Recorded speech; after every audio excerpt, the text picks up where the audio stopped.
Hello students, आज के इस वीडियो में हम लोग एनसीईआरटी गणित कक्षा 10 के प्रश्नावली 1.4 का तीसरा क्वेश्चन हल करने वाले हैं। तो इस क्वेश्चन में कहा जा रहा है कि कुछ वास्तविक संख्याओं के दशमलव प्रसार नीचे दर्शाए गए हैं। प्रत्येक स्थिति के लिए निर्धारित कीजिए कि यह संख्या परिमेय संख्या या नहीं। यदि अपरिमेय संख्या है और p/q के रूप की है तो q के अभाज्य गुणनखंडों के बारे में आप क्या कह सकते हैं, ठीक ना। तो इसमें 3 क्वेश्चन दिए गए हैं, तो इन तीनों क्वेश्चन को हल करने से पहले हम लोग सबसे पहले क्या करते हैं कि बेसिक्स हम लोग पढ़ लेते हैं। तो इसमें 3 क्वेश्चन दिए गए हैं, हम लोग इन तीनों क्वेश्चंस को हल करने से पहले हम लोग कुछ बेसिक्स समझ लेते हैं ताकि आपको समझने में आसानी हो, ठीक ना।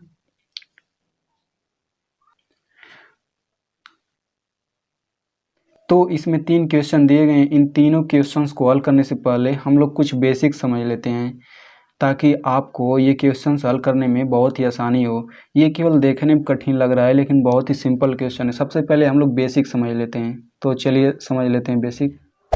तो स्टूडेंट, सबसे पहले हम लोग ये समझ लेते हैं कि कोई भी दशमलव प्रसार दिया गया है तो हम लोग उस दशमलव प्रसार वाली संख्या को देख करके कैसे बता सकते हैं कि ये दशमलव प्रसार वाली संख्या परिमेय है या फिर अपरिमेय है, ठीक ना।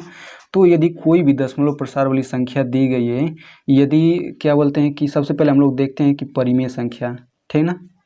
सबसे पहले ये देखेंगे कि दशमलव प्रसार यदि परिमेय है तो उसमें कौन कौन सा गुण होगा। तो यदि दशमलव प्रसार वाली संख्या परिमेय है तो उसमें ये गुण हो सकता है, या तो उसका दशमलव प्रसार शांत होगा, ये पहला गुण है, या तो उसका दशमलव प्रसार अशांत होगा, आवर्ती होगा, ठीक ना। यानी कि कोई भी दशमलव प्रसार दिया गया है, यदि उस दशमलव प्रसार में इन दोनों में से कोई एक गुण पाया जाता है तो वो दशमलव प्रसार परिमेय संख्या कहलाती है। अब इसका मतलब हम लोग समझ लेते हैं। शांत का मतलब जैसे एग्जाम्पल के जरिए समझते हैं। जैसे मान लीजिए 1.4 है तो इसका दशमलव प्रसार शांत है क्योंकि ये अनंत तक नहीं आ रहा है। उसी तरीके से बात करें 2.63 का, तो इसका भी दशमलव प्रसार शांत है क्योंकि ये अनंत तक नहीं जा रहा है, ठीक। अब बात करते हैं इसकी अशांत आवर्ती का। तो अशांत आवर्ती क्या होता है, तो मान लीजिए 1.33333 ऐसे ये अनंत तक आ रहा है, ठीक ना। तो ये जो है ये परिमेय संख्या कहलाती है। कैसे कहलाती है, क्योंकि इसमें अशांत और आवर्ती दोनों का गुण पाया जाता है। अशांत किसके लिए लगा है, देखिए इसमें शांत है, इसका मतलब ये है कि ये अनंत तक नहीं आ रहा है। अब यहाँ पे अशांत लिखा है, इसका मतलब ये हुआ कि ये ऐसे ही अनंत तक 333 अनंत तक आता जाएगा, ठीक ना। और आवर्ती शब्द किसके लिए लगा है, आवर्ती शब्द 3 के लिए लगा है क्योंकि 3 बार बार ऐसे ही आ रहा है। तो इसे हम लोग 1.3 का बार कुछ इस तरीके से भी लिखते हैं, ठीक ना। तो यदि कोई भी दशमलव प्रसार हो, यदि उसमें शांत या फिर अशांत आवर्ती इन दोनों में से कोई भी एक गुण पाया जाता है तो वो परिमेय संख्या कहलाती है, ठीक ना। अब हम लोग बात करते हैं अपरिमेय संख्या के दशमलव प्रसार में क्या गुण होता है। तो यदि दशमलव प्रसार अशांत है और अनावर्ती है, देखिए इसमें अशांत था और आवर्ती था लेकिन इसमें अनावर्ती है, ठीक ना। तो अपरिमेय संख्याओं में केवल एक ही गुण होता है कि उसका दशमलव प्रसार अशांत अनावर्ती होगा, ठीक ना। अब अशांत का मतलब आप लोग जानते ही हैं कि उसके दशमलव प्रसार में संख्या अनंत तक आएगी।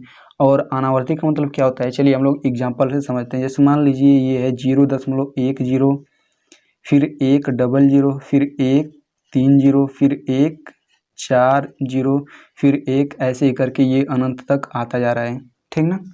तो इसमें आप देखिए तो ये अनंत तक आ रहा है तो अनंत के लिए तो अशांत शब्द प्रयोग हो गया, लेकिन अनावर्ती क्या है, देखिए इसमें आवर्ती शब्द लगा था कि 3 बार बार आ रहा है, यानी आवर्ती मतलब दोहराना, तो यहाँ 3 बार बार दोहरा रहा है लेकिन इसमें कोई ऐसा निश्चित अंक है ही नहीं जो बार बार दोहरा रहा है, इसीलिए हम लोग अनावर्ती बोलेंगे।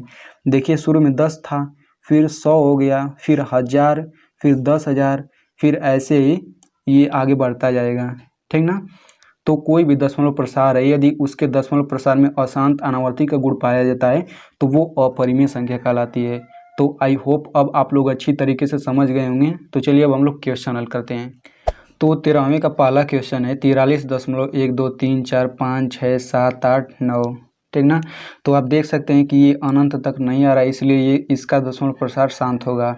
तो हम लोग लिखेंगे चूँकि इसका दशमलव प्रसार शांत है इसलिए यह एक परिमेय संख्या है, ठीक ना।